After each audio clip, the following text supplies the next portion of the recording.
प्रकाश देहरू जी, एक बार हम टैक्स को लेकर एक व्यापक चर्चा कर लेते हैं। जिस तरीके से सरकार ने बजट पर एक बहुत बड़ा रिलैक्सेशन दिया है, 12 लाख रुपए तक की एनुअली इनकम जिनकी होगी उनको टैक्स नहीं देना होगा। हालांकि बहुत अनएक्सपेक्टेड था, लेकिन ऐसा हुआ।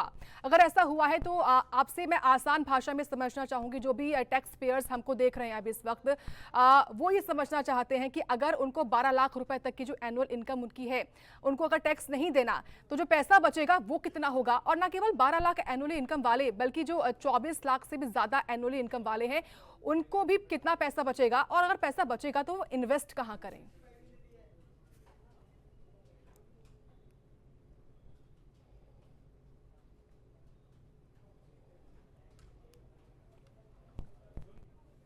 जो सैलरी क्लास है उनका तो टैक्स कट के 8,000 रुपये महीने का कट के ही 9,000 रुपये महीने का कटने के बाद ही उनको पैसे मिल रहे थे। तो डायरेक्टली उनको एक बेनिफिट हुआ है कि 7-8 हज़ार रुपये की उनको एडिशनल सेविंग हो रही है। और दूसरा, जिनकी इनकम 12 लाख से ज़्यादा है और 24 लाख रुपए तक है, उनको भी नियर अबाउट 10,000 रुपये महीने से लेके डिफरेंट स्लैब रेट्स के हिसाब से उनको बेनिफिट हो रहा है। तो यानी कि एक कॉमन टैक्स पेयर के हाथ में अब 10-12 हज़ार रुपये एक एक्स्ट्रा आएगा। तो ये एक, अगर हम बड़ी कैलकुलेशन देखें तो इसका गवर्नमेंट का भी एक पर्पज़ ये है कि जो मिडिल क्लास है या अपर मिडिल क्लास है, वो बहुत सारी चीज़ें ऐसी हैं जिनकी आज के टाइम में इन्फ्लेशन की वजह से बहुत सारी चीज़ें वो नहीं कर पा रहे हैं। जैसे अगर हम देखें तो मिडिल क्लास अभी भी अंडर इंश्योर्ड है। बहुत सारे लोग ऐसे हैं जो 1 लाख रुपए से 2 लाख रुपए के बीच में कमा रहे हैं, बट उनका टर्म इंश्योरेंस ही नहीं है या मेडिकल इंश्योरेंस नहीं है, तो उनकी फैमिली की सोशल सिक्योरिटीज़ अभी तक नहीं है। तो मुझे लगता है कि इस बजट के आने के बाद अगर उनको 8 से 10 हज़ार रुपये महीने का अगर बच भी रहा है, तो डेफिनेटली उनको सबसे पहले हेल्थ इंश्योरेंस, टर्म इंश्योरेंस, इन चीज़ों पे जाना चाहिए। उसके बाद अपनी फैमिली के अपने बच्चों की क्वालिटी एजुकेशन पे स्पेंड करना चाहिए। तो उस तरीके से क्या होगा कि ये चीज़ें एक लॉन्ग टर्म इम्पैक्ट पे आएंगी। जो हमारी कंट्री का विज़न है 2047 में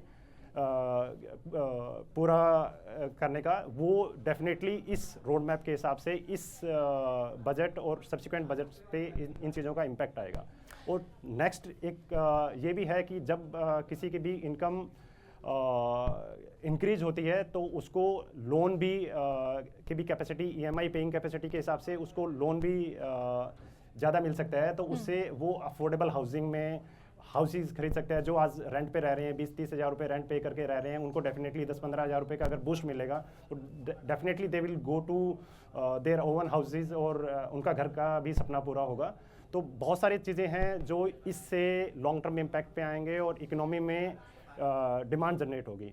और बैंकों को भी एक बहुत बड़ा लोन ग्रोथ मिलने वाला है अगले 1 साल में, आप देखेंगे। तो इससे जो 1 लाख करोड़ रुपीज़ का गवर्नमेंट ने टैक्स फोरगोन किया है, उसका मल्टीपल होके गवर्नमेंट को और लोगों को वापस मिलेगा। और डेफिनेटली जीडीपी ग्रोथ में भी इसका मिलेगा। और जो बाकी इम्पैक्ट्स भी हैं, तो लॉन्ग टर्म इम्पैक्ट्स को देख के गवर्नमेंट ने ये चीज़ें करी है, जो कि इसका इम्पैक्ट अगले आने वाले 10 से 15 सालों तक यही सवाल है प्रकाश जी मेरा आपसे अगला, कि आपने इन्वेस्टमेंट को लेकर तो बताया कि जो टैक्स पेयर हैं वो जो पैसा उनको बचेगा उस पैसे को वो कहां कहां इन्वेस्ट कर सकते हैं। लेकिन सरकार ने जो 12 लाख रुपए तक पर टैक्स ना देने का जो बड़ा फैसला लिया है, निश्चित तौर पर इससे जो कंज्यूमर्स हैं उनको ज्यादा पैसा मिलेगा, बचत होगी। लेकिन इकोनॉमी पर क्या एक बड़ा इम्पैक्ट, एक व्यापक असर इससे पड़ने वाला है, वो भी जरा हमको, हमारे व्यूअर्स को समझाइए। हाँ, इम्पैक्ट की जो जैसे हम बात कर रहे हैं कि अगर 1 लाख करोड़ रुपीज़ डायरेक्टली लोगों को स्पेंडिंग के लिए आएगा, तो उससे लोगों का स्पेंडिंग बढ़ेगा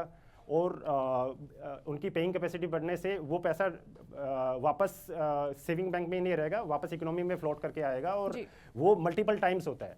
जब आप अगर डिस्पोजेबल इनकम इंक्रीज होती है तो उसके मल्टीपल टाइम हमारी जीडीपी ग्रो करती है। तो यही हमारे पास लॉन्ग टर्म इम्पैक्ट्स आएंगे कि जैसे जैसे लोगों की डिस्पोजेबल इनकम बढ़ रही है, वो रूट होके वापस जीडीपी के लिए लोगों को कंट्रीब्यूट करेंगे, उनके लोगों में डिमांड क्रिएट होगी और उसी तरीके से उसका फ्यूचर इम्पैक्ट आएगा।